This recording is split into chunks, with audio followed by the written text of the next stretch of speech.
Bonjour à tous et à toutes. Merci d'être là. Euh, Tout le monde voit bien l'écran là, c'est bon, la projection. Dans le Zoom aussi, tout le monde voit bien les diapositives qui sont projetées. Super. Bon, dans ce cas, on va commencer le séminaire d'aujourd'hui, qui sera donc présenté par Madame Hélène Michel, à laquelle je laisse tout de suite la parole. Bonjour à toutes et à tous. Merci de m'accueillir dans ce séminaire du BWISIM. Je suis Hélène Michel, professeure de sciences politiques à Sciences Po Strasbourg, où j'enseigne la sociologie politique des institutions européennes et aussi la sociologie de l'action publique européenne. Et dans cette perspective-là, bien sûr, je m'intéresse aux acteurs des processus décisionnels, de l'élaboration, de la mise en œuvre des politiques publiques, et bien sûr, les groupes d'intérêt, les fonctionnaires, les parlementaires, les experts, bref, tout un ensemble de rôles que vous avez à jouer dans le cadre du jeu. Alors aujourd'hui, je vais vous présenter la manière dont on peut trouver des documents pour suivre le processus législatif européen, mais j'aurais pu aussi dire que j'allais vous faire un rappel de la procédure législative ordinaire, mais je ne vais pas vous le faire de manière un peu théorique et complètement désincarnée. Je vais essayer d'être au plus près de ce que produisent les acteurs européens qui sont engagés dans ce processus, comme vous allez l'être tout au long de ce semestre. Et je serai ravie d'assister aux plénières pour voir ce que tout cela donne.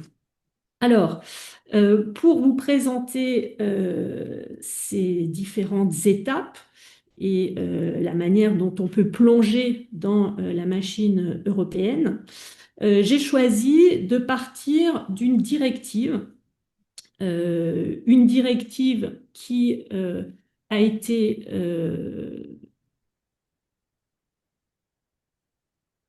cette directive qui a été votée le 16 décembre 2020, donc vous allez me dire, oh, bah, c'est une vieille directive, bah, elle n'est pas si vieille que cela, dans la mesure où elle est entrée en vigueur en janvier 2023 et que nos États membres sont encore en train de se conformer à ce qui est attendu dans cette directive. Et vous avez sans doute entendu parler de tout un ensemble de sujets sur la qualité de l'eau potable. Et c'est de cette directive dont on va discuter, enfin, que je vais vous présenter aujourd'hui.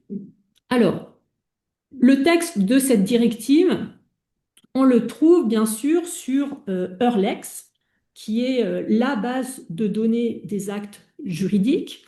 Et vous pouvez retrouver tout un ensemble de textes en cherchant par mots-clés. Donc ici, on aurait directive eau potable, ou en cherchant à partir de son numéro. Donc c'est la directive 2020 numéro 2184. Et de cette manière-là, vous arrivez sur le texte de la directive tel qu'il a été voté en décembre 2020 par le Parlement et par le Conseil de l'Union européenne.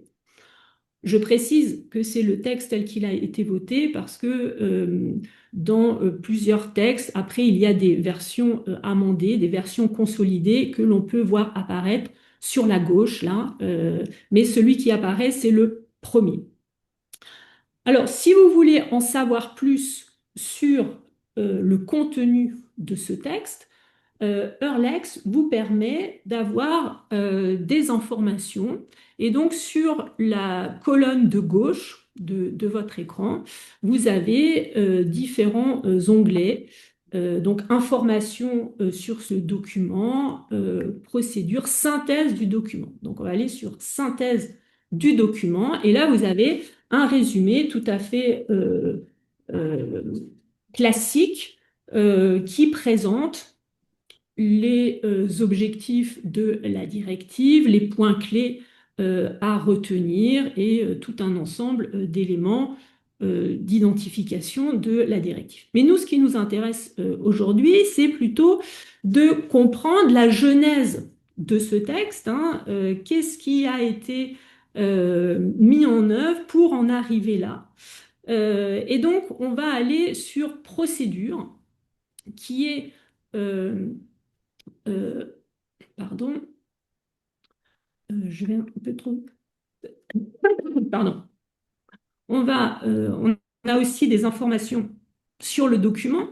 Donc, si vous allez sur l'onglet Informations sur le document, qu'est-ce que on apprend? Ben, on apprend que c'est la direction générale de la Commission européenne, la direction générale de l'environnement qui était en charge de ce texte, la DG Environnement. Et effectivement, si vous allez sur le site de la DG Environnement, eh bien, vous trouvez tout un ensemble d'informations sur cette directive l'eau potable et plus généralement l'eau potable. Mais surtout, ce qu'on apprend sur d'informations sur ce document, c'est son numéro de procédure. J'ai entouré en rouge, hein, 2017 03 32 COD, COD pour procédure de codécision, anciennement codécision, aujourd'hui on dit procédure législative ordinaire, LPO. Mais on a gardé ce code de COD. Alors ce numéro de procédure, il est très important puisqu'il permet d'identifier tous les documents qui se rapportent à cette directive à partir du moment où est enclenchée la procédure législative ordinaire. Et vous comprenez bien que on ne pouvait pas donner le numéro définitif, en l'occurrence 2020-2184, au départ, puisque on ne savait pas que ça allait être voté en 2020 et que comporterait le numéro 2184. Donc, on a ce numéro de procédure, hein, qui va identifier tous les documents qui ont contribué au texte final. Alors justement, pour la procédure, ben, on va maintenant aller sur l'onglet procédure, toujours à gauche de la page. Et l'onglet procédure nous fait arriver sur cet écran qui nous donne différentes étapes de l'élaboration du texte avec deux niveaux de lecture, hein, une lecture type horizontale, donc qui suit l'axe du temps, mais l'intérêt c'est de voir que les différentes institutions travaillent en parallèle. Donc vous avez la Commission européenne, le Parlement européen, le Conseil de l'Union européenne, qui sont les deux co-législateurs. Vous avez aussi les organes consultatifs, Comité économique et social européen et Comité des régions. Et on pourrait en faire apparaître d'autres selon les matières, hein. Par exemple, il y a le contrôleur européen des données lorsque ça concerne cet enjeu-là. Donc ça, c'est la lecture horizontale. Et puis, vous avez une lecture verticale qui est proposée, hein, pour suivre les étapes. Alors, c'est un peu plus détaillé. Et vous pouvez, comme ça, avoir une idée plus générale, hein, de ce qui s'est passé et où cela s'est passé. Alors, le premier petit point qui apparaît dans l'axe du temps, hein, théoriquement, c'est la proposition qui est faite par la Commission européenne. Et en cliquant sur ce petit point, eh bien, vous avez différents documents qui peuvent être consultés. Donc, la proposition de la directive, hein, que fait la Commission aux deux co-législateurs. Donc voilà à quoi ça ressemble, hein. Et En accompagnement de cette proposition, il y a des documents préparatoires, hein, des documents de travail qui accompagnent cette proposition législative. Donc l'analyse d'impact, le résumé de l'analyse d'impact, également un rapport de synthèse de la consultation des stakeholders qui a été faite pour justement préparer cette directive. Donc ces documents sont communiqués avec la proposition de la directive. Ils ont un petit nom de code, hein, SWD, Staff Working Document, avec leur numéro pour les retrouver. Alors si on euh, euh, va dans procédure interne, hein, toujours, on est toujours sur Orlex dans les différents onglets. Là, on retrouve ces documents et vous pouvez avoir accès comme cela à l'analyse d'impact, à l'avis du comité d'examen de la réglementation, hein, le Regulatory Scrutiny Board, qui va évaluer l'analyse d'impact, rendre un avis. Parfois, c'est un avis négatif, parfois, c'est un avis avec réserve, et souvent, c'est un feu vert, hein, pour que la commission poursuive, hein, son travail de proposition sur la base de cette analyse d'impact. Par exemple, dans la directive qui nous intéresse, eh bien, le comité d'examen de la réglementation avait rendu un avis favorable avec réserve. Et donc, c'est toujours intéressant, hein, d'avoir en tête ces réserves, de voir aussi comment la commission intègre ces réserves dans sa proposition et aussi comment tout un ensemble d'acteurs, stakeholders, mais pourquoi pas des membres du Parlement peuvent reprendre, hein, des arguments de l'analyse d'impact qui ont été suivis par la Commission européenne ou au contraire ignorés. Et là, vous avez une ressource, hein, pour à la fois comprendre les choix qui ont été faits dans la proposition, mais aussi pour contester ces choix, hein, compte tenu de cette première étude, hein, d'impact, donc a priori. Autre document qui accompagne cette proposition de directive, eh bien, c'est les, la synthèse de la consultation qui a été faite auprès des stakeholders. Donc, vous allez participer à une consultation et la Commission européenne, eh bien, va, les fonctionnaires en charge de la proposition de directive, hein, vont s'appuyer sur ces contributions de la consultation que l'on retrouve sur une plateforme dédiée qui est la plateforme Have Your Say. Donnez votre avis, sur lequel eh bien, on peut retrouver toutes les consultations qui ont été lancées par les services de la Commission européenne, et en l'occurrence sur le sujet là de la directive eau potable. Donc, sur cette proposition, eh bien, on voit que, il y a eu deux séries de consultations, hein, l'une pour l'initiative, fait réagir les stakeholders sur une feuille de route, hein, donc entre février et mars 2017, et puis une autre consultation, cette fois entre février 2018 et avril 2018, sur le texte de la proposition.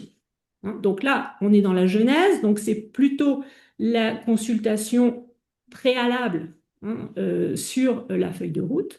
Et si on veut en savoir plus sur ce qui a été euh, euh, proposé par les stakeholders, eh bien, grâce à cette plateforme, eh bien, on peut lire toutes les contributions, hein. Là, on voit que euh, il y a eu un certain nombre d'avis et la Commission européenne, donc les membres de la Commission européenne en charge de cette consultation, vont rendre un avis, une synthèse sur la consultation, alors qu'il y a une synthèse assez particulière, hein, parce que c'est une synthèse qui essaye de distinguer les stakeholders des citoyens individuels, mais qui les met aussi sur le même plan, ce qui pose tout un ensemble de problèmes. Mais si vous voulez n'avoir la synthèse que des stakeholders, ben, vous pouvez aussi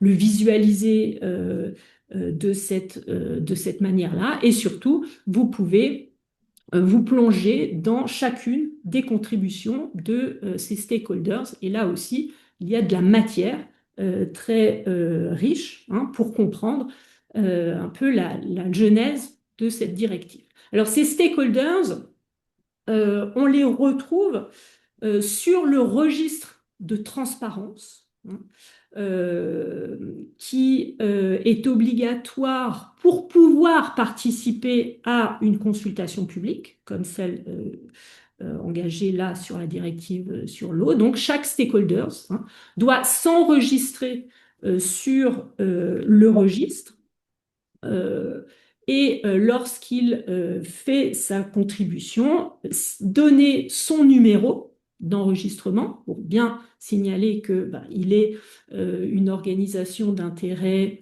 ayant pignon sur rue qui déclare au registre de transparence et donc comme là ce stakeholders Aqua Publica Europea, donc qui a répondu à la consultation, qui est enregistré sur le site du registre de transparence et qui va aussi indiquer dans le registre de transparence les réunions, les groupes d'experts auxquels le stakeholder participe. Donc, je reprends. Là, on a ce que Aqua Publica Europea a publié comme contribution à la consultation publique. On a son numéro d'enregistrement au registre de transparence. Et sur le registre de transparence, bien, on retrouve sa contribution, mais aussi on a tout un ensemble d'informations sur ce stakeholders et aussi les domaines où il intervient et surtout les groupes d'experts dans lesquels il est partie prenante. Et concernant la directive sur l'eau potable, eh bien, on repère que ce stakeholders participe au groupe d'experts E03030 qui porte sur la mise en œuvre de la directive. Donc là, on est après le vote. Mais si on cherche dans le registre des groupes d'experts, qui est cette plateforme qui recense tous les groupes d'experts, à partir du numéro E03030, eh bien, on constate que ce groupe a une plus grande ancienneté, qu'il existe depuis février 2018. Et donc, on en conclut que c'est un groupe d'experts qui a contribué à la préparation de la directive et qui ensuite travaille à la mise en œuvre de cette directive. On peut s'étonner que des stakeholders participent à ces groupes d'experts, mais c'est monnaie courante, hein. Les groupes d'experts sont composés de stakeholders parfois, de représentants des États membres, mais aussi de personnalités qualifiées selon les domaines, hein, selon les enjeux des textes qui sont en préparation ou en exécution.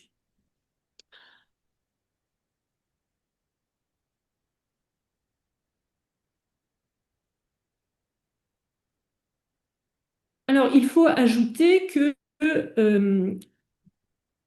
cette directive et sa préparation n'est pas une surprise.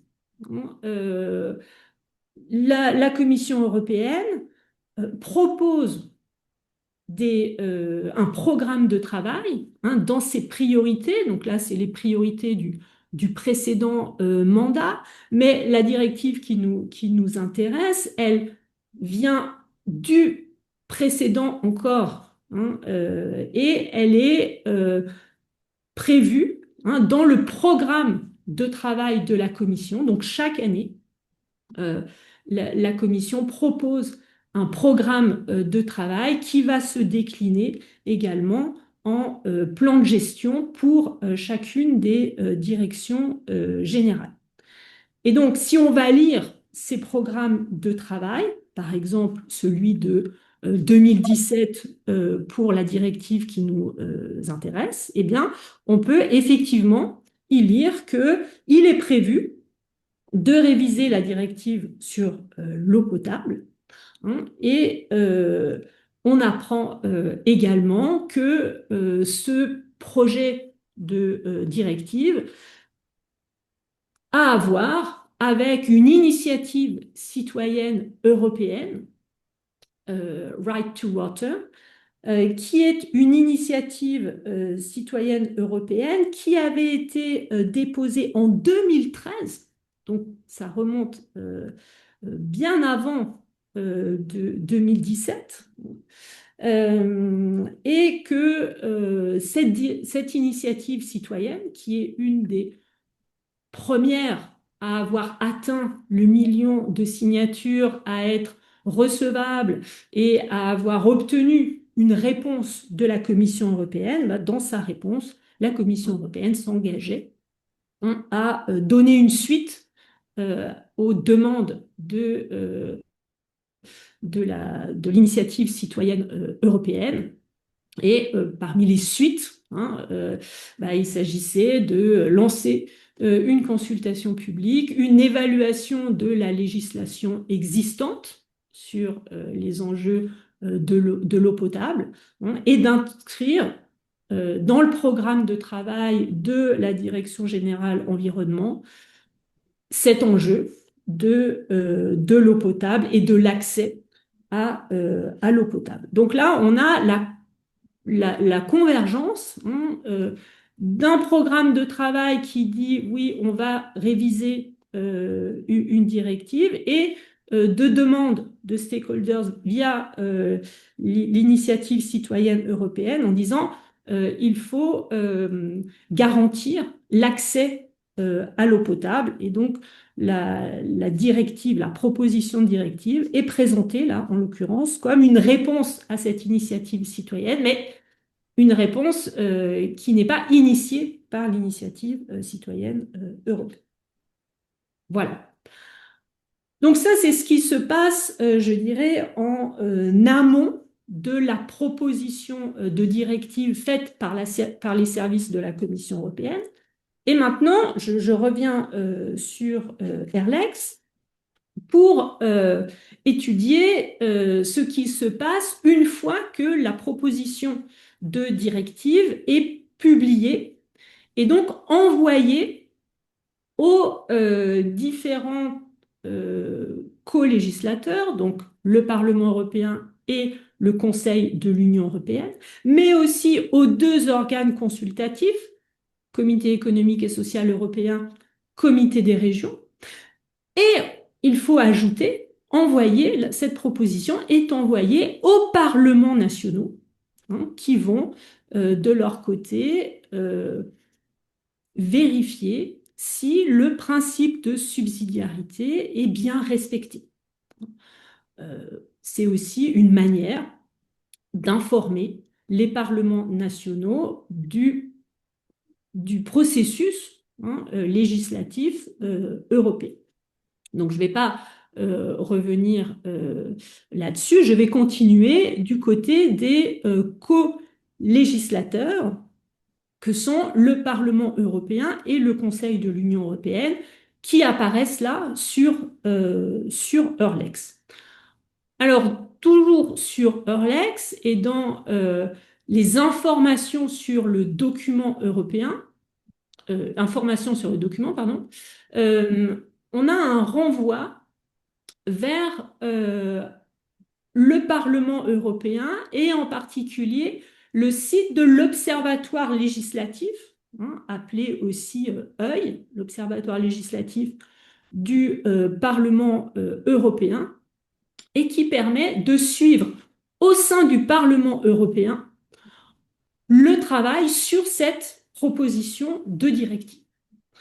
Donc, lorsqu'on va sur Observatoire législatif, à partir du numéro de procédure 2017-0332 COD, eh bien, on arrive à trouver toutes les informations, hein, concernant cette proposition de directive.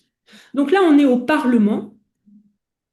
On peut pardon, voilà, on peut trouver sur l'Observatoire législatif tout un ensemble de textes à partir de leur numéro de procédure. Donc là, on le trouve ainsi. Et on a des informations sur ce portail. Alors, des informations de différents ordres. D'abord, sur les commissions parlementaires qui sont concernées. Vous savez qu'au Parlement européen, il y a différentes commissions parlementaires. Et la première chose qui va être faite, c'est d'attribuer la proposition, donc le texte, à une commission au fond. Et ce travail de désignation, il va être fait par la conférence des présidents, c'est-à-dire la présidente du Parlement européen et les présidents de commissions parlementaires. Et selon le sujet, hein, eh bien, on va l'attribuer à telle ou telle commission. Ici, c'est la commission ENVI, Environnement, Santé publique et Sécurité alimentaire, qui se trouve en charge de travailler sur la proposition de la Commission européenne. Parfois, on désigne des commissions pour avis, donc qui vont donner un avis. Et parfois, lorsqu'il y a une commission qui peut intervenir et dont l'avis est plus important qu'un simple avis, mais pas assez important par rapport à la commission au fond, eh bien, cette commission peut être associée, hein, et elle va rédiger, enfin co-rédiger avec la commission au fond certaines parties du texte. Là, c'est pas le cas. Alors, comme ce travail sur la proposition a traversé deux législatures, eh bien, on a le nom des deux commissions avant les élections 2019 et puis après, et aussi le nom des députés qui vont être en charge de la rédaction d'un rapport parlementaire, donc le rapporteur, et le rapport parlementaire d'une commission, qu'est-ce que c'est? C'est les amendements proposés par la commission sur le texte. Donc le rapport de la commission, le rapport parlementaire, en fait, c'est le texte amendé avec des amendements, article par article, considérant par considérant, et avec des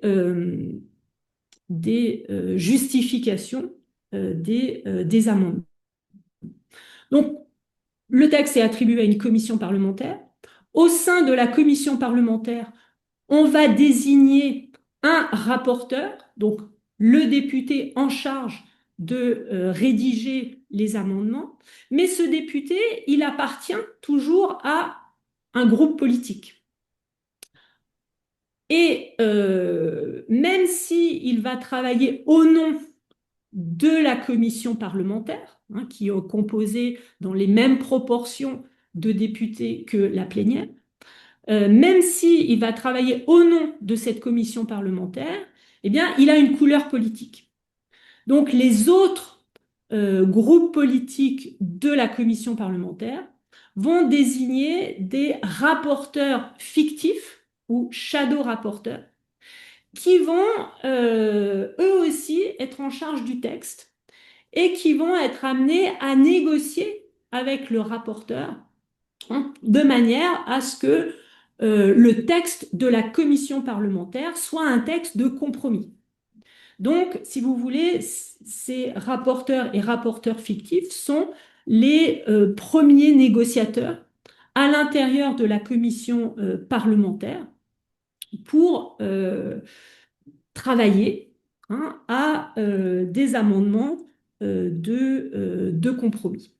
Et grâce à œil, l'Observatoire législatif européen, du Parlement européen, eh bien, on a le nom de ces députés qui sont rapporteurs et rapporteurs fictifs. Là, Christophe Hansen était le rapporteur euh, pour la commission et qui était membre du PPE. Et donc les autres groupes politiques désignent leur shadow rapporteur.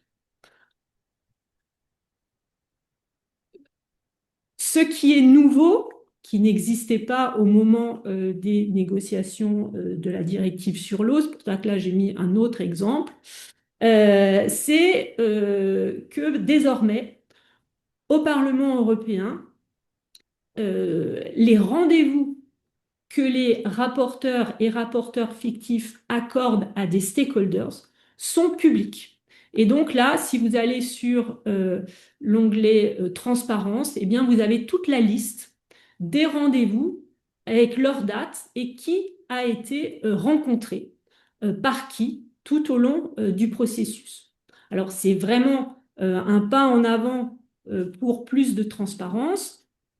Évidemment, on ne sait pas tout, on sait qu'ils se sont rencontrés, on ne sait pas ce qu'ils se sont dit, mais on peut imaginer que chaque stakeholder a essayé de défendre son point de vue, de faire avancer ses arguments que vous pouvez retrouver sur tout un ensemble de position papers, hein, que ces mêmes stakeholders ont publiés par ailleurs, hein. Et là aussi, pour obtenir un rendez-vous avec un député, il faut être enregistré sur le registre de transparence. Alors, le rapporteur et les shadow rapporteurs travaillent pour amender le texte dans un sens qui conviennent aux différents groupes politiques, hein. Alors évidemment que euh, les groupes les plus nombreux ont plus de chances de l'emporter, mais comme les majorités ne se font que à travers des alliances, hein, eh bien, il est nécessaire de travailler en concertation pour pouvoir proposer des amendements, hein, ce fameux rapport parlementaire, qui va ensuite être voté par l'ensemble de la commission parlementaire, puis proposé en plénière. Alors voilà à quoi ressemblent des extraits de rapports parlementaires. Donc vous avez deux colonnes, hein, une colonne avec le texte de la commission, considérant par considérant, article par article, et puis dans la deuxième colonne, les amendements proposés par la commission parlementaire. Donc apparaissent là un ajout en gras et en italique, et puis en dessous une justification, hein, de cet amendement. Euh, le texte, mais cette directive sur l'eau portable comporte aussi des annexes, par exemple des annexes sur la composition de l'eau pour qu'une eau soit considérée comme potable, eh bien, il faut que sur tout un ensemble de substances chimiques, eh bien, des seuils tolérables soient respectés. Donc là, on a la commission, dans sa proposition, a donné des valeurs limites, par exemple 0,01 microgrammes par litre pour le bisphénol A, ou encore pour les PFAS, 0,50 microgrammes par litre. C'est dans l'annexe. Et puis, la commission parlementaire a amendé cette annexe en proposant, eh bien, pour bisphénol A, non pas 0,01, mais 0,1, et pour les PFAS, non pas 0,5, mais 0,30. Voilà, donc, c'est pas rien, hein, ces valeurs limites, parce que ça a des implications, bien sûr, et vous avez sans doute entendu parler dans les médias ces jours-ci. Alors, ces documents concernant le rapport parlementaire, concernant les votes et également des amendements annexes qui n'auraient pas été contenus dans le rapport parlementaire parce que ils n'ont pas été retenus par la commission parlementaire, eh bien, on les retrouve là sur le, les documents du Parlement européen. Donc, tous les amendements qui ont été acceptés par la commission parlementaire bah, se trouvent dans le rapport parlementaire. Et puis, parfois, il y a d'autres amendements hein, qui sont proposés en plénière. Ils ont souvent peu de chances d'aboutir parce que, il y a une forme de discipline de vote. Hein, lorsque une délégation d'un groupe politique dans une commission parlementaire s'est mis d'accord, ben, le reste des députés du groupe parlementaire dans la plénière vont suivre.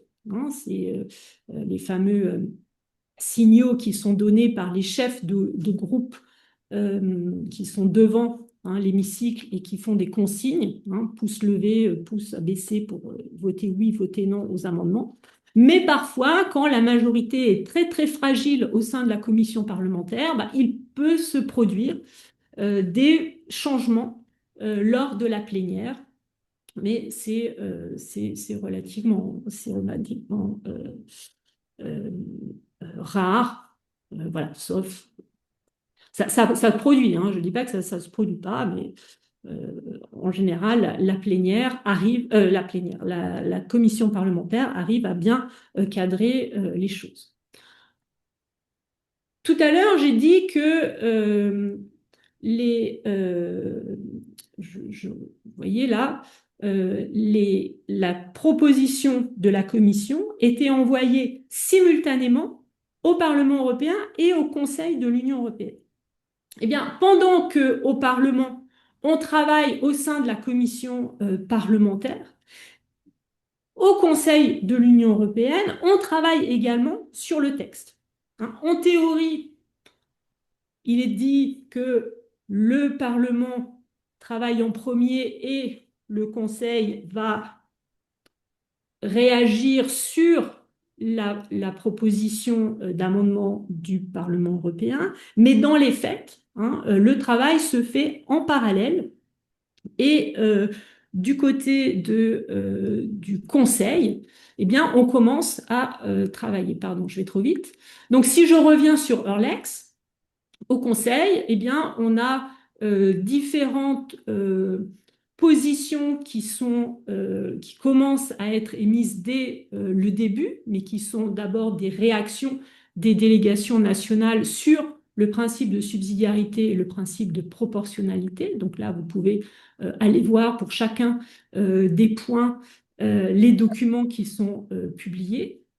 Et puis, la présidence du Conseil de l'Union européenne commence à travailler à des propositions de révision. Donc là, sur Orlex, on peut trouver ces documents, mais sont parfois un peu lacunaires. Hein.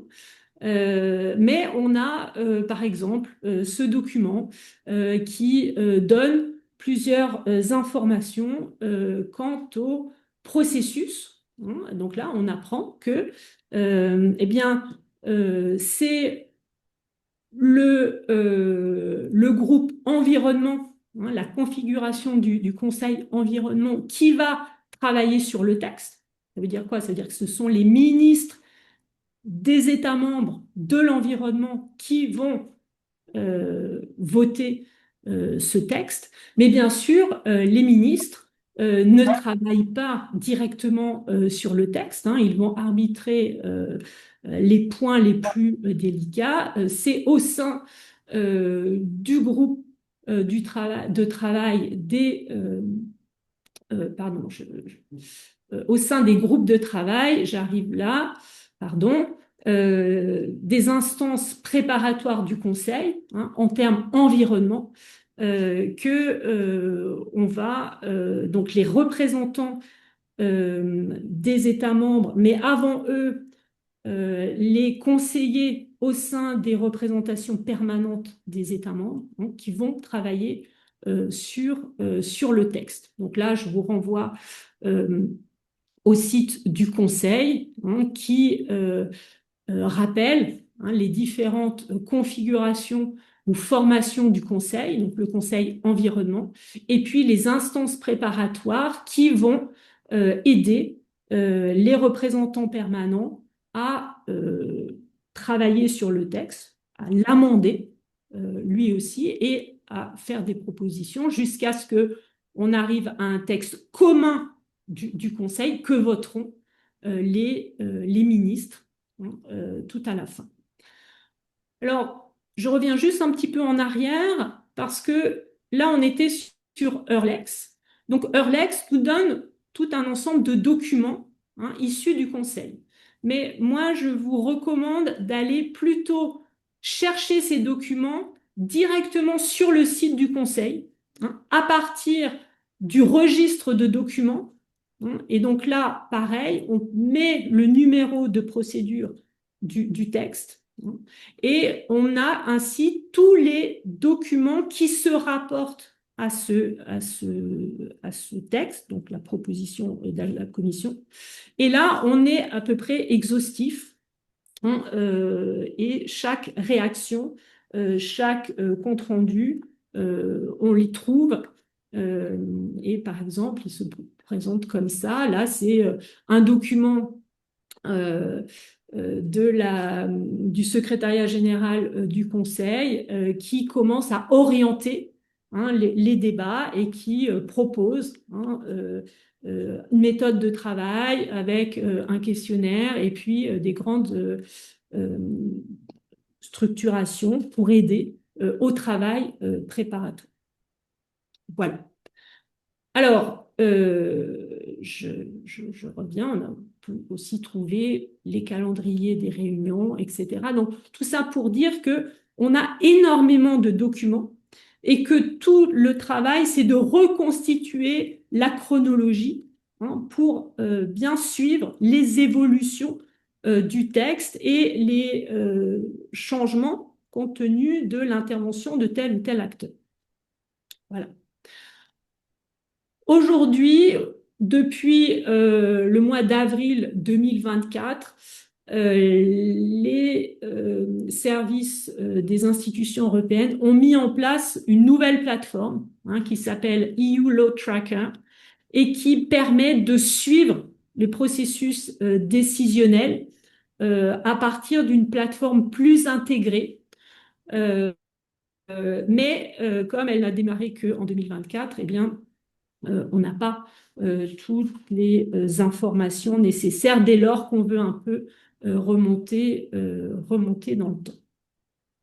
Alors, d'un côté, le Parlement travaille, de l'autre, le Conseil de l'Union européenne travaille, et avant même, hein, d'arriver à une première lecture, eh bien, les députés, rapporteurs, shadow rapporteurs et les représentants du Conseil, donc, qui sont issus des États membres qui ont la présidence et le trio de présidence, vont essayer de travailler en interinstitutionnel pour arriver plus vite à un compromis. Et c'est ce qu'on appelle les trilogues. Et les trilogues ont été longtemps des réunions informelles, hein, entre des représentants de la commission qui ont travaillé à l'élaboration du texte, les rapporteurs et présidents de la commission parlementaire, les membres du conseil. Donc c'était souvent informel, mais c'est de plus en plus euh, institutionnalisé, et notamment dans le règlement intérieur du Parlement européen. Et je vous invite vraiment à lire ce règlement intérieur, en particulier le chapitre qui concerne la procédure législative ordinaire, hein, et les négociations interinstitutionnelles, où est expliqué qui participe aux discussions, qui se retrouve, et dans quelles conditions, hein, se fait ce travail de négociation interinstitutionnelle à trois. Là, on a un document du Conseil, hein, qui fait un point sur la position du Conseil à l'issue de 5 trilogues.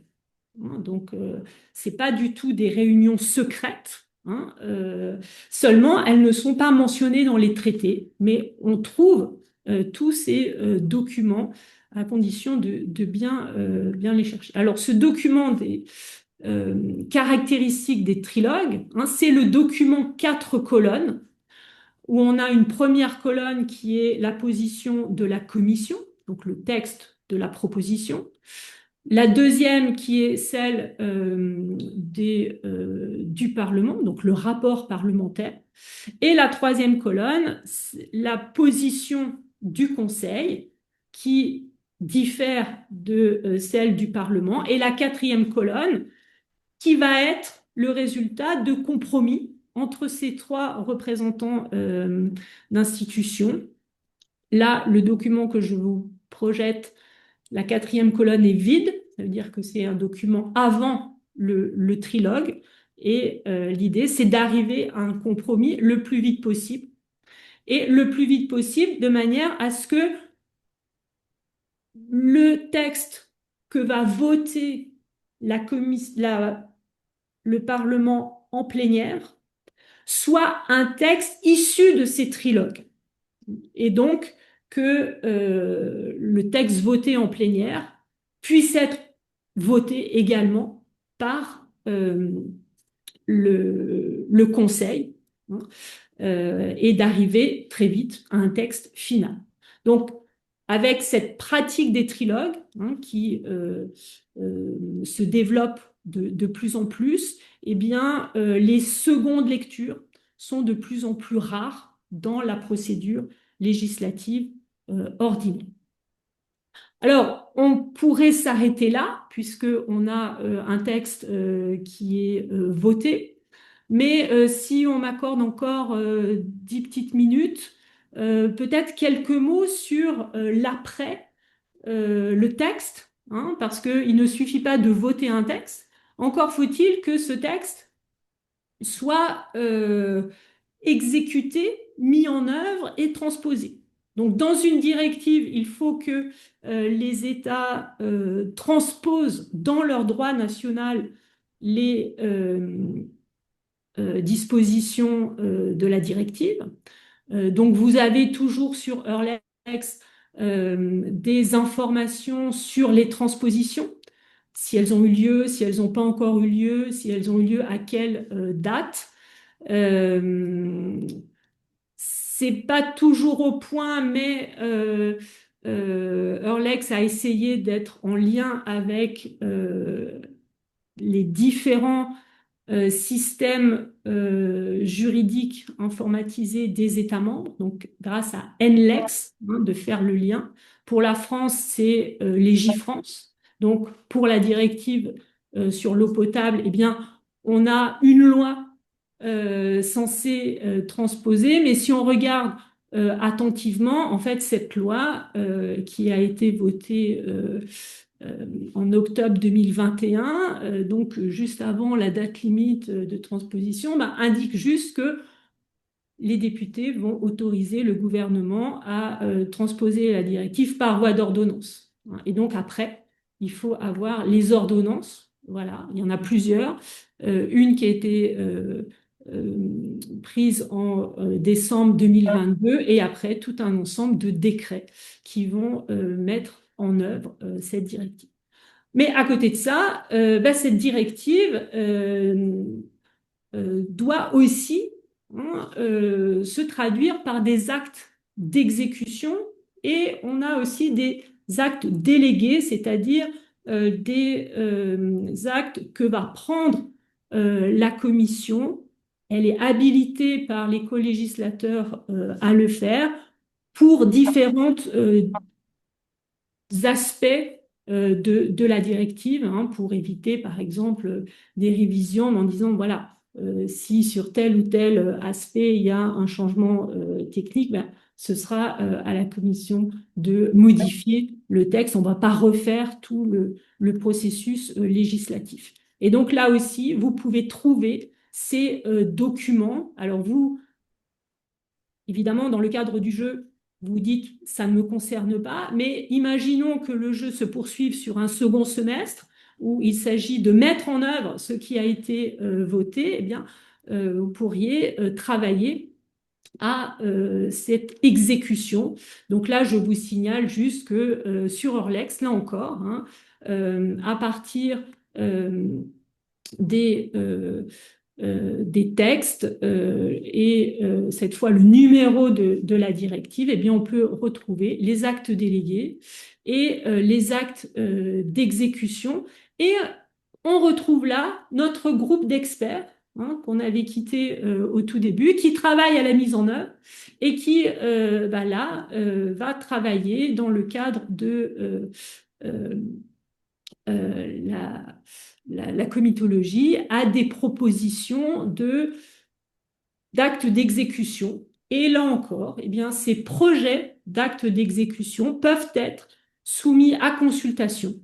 Et tout un ensemble de stakeholders peut prendre connaissance de ces propositions d'actes d'exécution faits par les services de la commission sous couvert de et s'exprimer, hein, proposer aussi, critiquer et proposer d'autres choses. Donc tout ça vous paraît peut-être compliqué, mais ça ne l'est pas et les services administratifs ont fait un énorme travail pour centraliser ces données, hein, et avec cette plateforme des actes délégués, mais aussi des actes d'exécution, eh bien c'est plus facile, hein, ça complète en quelque sorte Eurlex euh, pour retrouver les, euh, les éléments qui informent sur la mise en œuvre. Voilà. Et là, toujours à partir d'Eurlex, on peut retrouver les actes d'exécution. Là, j'en ai repéré 4 qui ont suivi immédiatement les travaux de la commission sur l'exécution. Voilà. Donc ça, c'est le travail de la comitologie, mais j'avance parce que je sens que j'ai déjà outrepassé mon temps. Euh, je terminerai en disant que tous les documents euh, que j'ai évoqués dans ce processus décisionnel sont des documents communicables. Donc, soit ils existent et leur accès est facilité par toutes les plateformes que j'ai essayé de vous présenter. Donc, il ne faut pas hésiter à aller voir ces plateformes, à fouiller, à regarder comment on peut chercher ce qu'on trouve, hein, et toujours à partir des numéros. soit ces documents existent mais ne sont pas accessibles sur ces plateformes publiques et on peut toujours les demander selon une procédure que je ne vais pas vous détailler aujourd'hui. Mais si un jour vous faites des recherches plus approfondies sur la genèse d'un texte ou d'un paquet législatif, eh bien, c'est très utile, hein, ne serait-ce que pour euh, renseigner tout ce processus.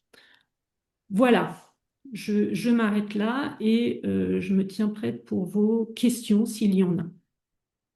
Ben, merci beaucoup, Madame Michel, pour votre présentation. Donc voilà, comme il nous reste quelques minutes avant la fin du temps qui était prévu, on peut, s'il y a des questions dans la salle ou dans le Zoom, via le chat, prendre le temps, voilà, de répondre à quelques questions. Et je ferai office de relais si jamais il y en a dans la salle, parce que vous ne risquez pas d'entendre les questions qui seront posées à voix haute. Je comprends, je comprends.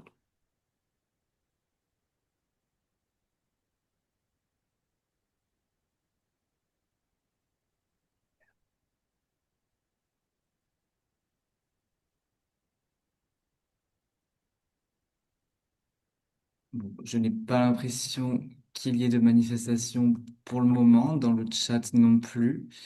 Euh, Après, bon, comme l'heure touche à sa fin, s'il n'y a pas de questions, on peut aussi mettre fin à la séance. Euh, mais en tout cas, je tiens à vous remercier pour votre présentation qui est toujours très utile, comme chaque année, pour s'approprier les documents qui sont disponibles et aussi mieux comprendre le jeu et sa réalité législative à nos joueurs et joueuses. Merci pour votre attention et puis eh bien, bon travail, bon jeu et à bientôt. Merci à vous et oui, à bientôt. Au revoir.